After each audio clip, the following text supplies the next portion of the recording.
tutorial, I'm going to show you how to convert between frame rates in Final Cut Pro 10. For this example, we'll be using footage from the Canon 5D Mark II. It's 29.97 frames per second progressive footage, and we'll be converting it to 23.976 frames per second progressive footage. Keep in mind that you can use this technique for any other progressive to progressive material conversion. You should be familiar with the basics in Final Cut Pro 10 before watching this tutorial. You can learn the basics by watching the overview tutorial first.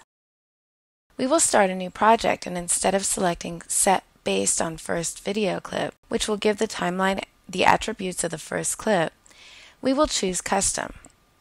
When we choose Custom, you can see we have full control to input format, resolution, and frame rate. This is where we indicate which frame rate we want to convert our footage to.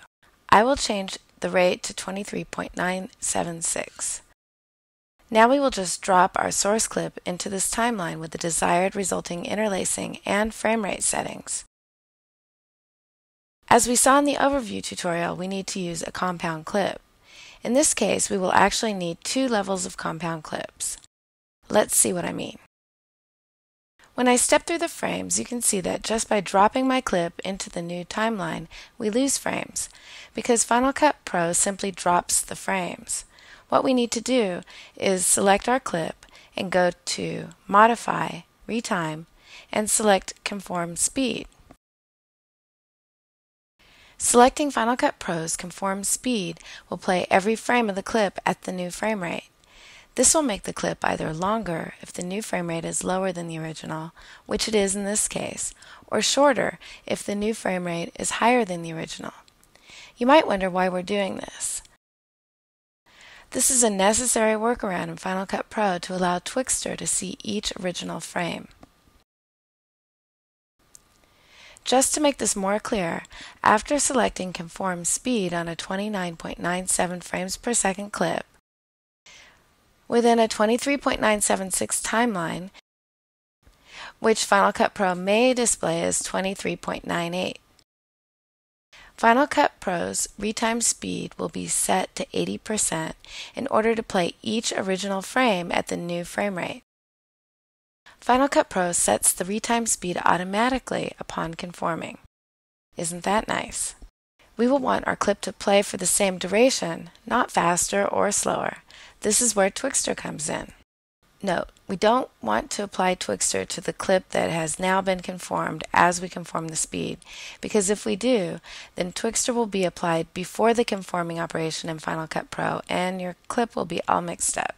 So now you're probably wondering what to do about that. Well, luckily I'm here to tell you. First, we should plan in case we need to extend the clip, which you may or may not have to do later. But it can't hurt to be prepared. So after conforming, add a generator to the timeline next to the conformed clip, as we described in the overview tutorial. Now select both clips and choose File, New Compound Clip. This will put the conformed clip plus the generator into their own compound clip and protect them. You can now apply Twixtor to this compound clip. Now that we've applied Twixtor to the compound clip, we can set Twixtor's speed percentage to the input frame rate divided by the output frame rate. In this case, we're converting 29.97 to 23.976, so we would set Twixtor's speed percentage to 125%. If we skim through the clip and see that we need to edit the clip, this is what we need to do.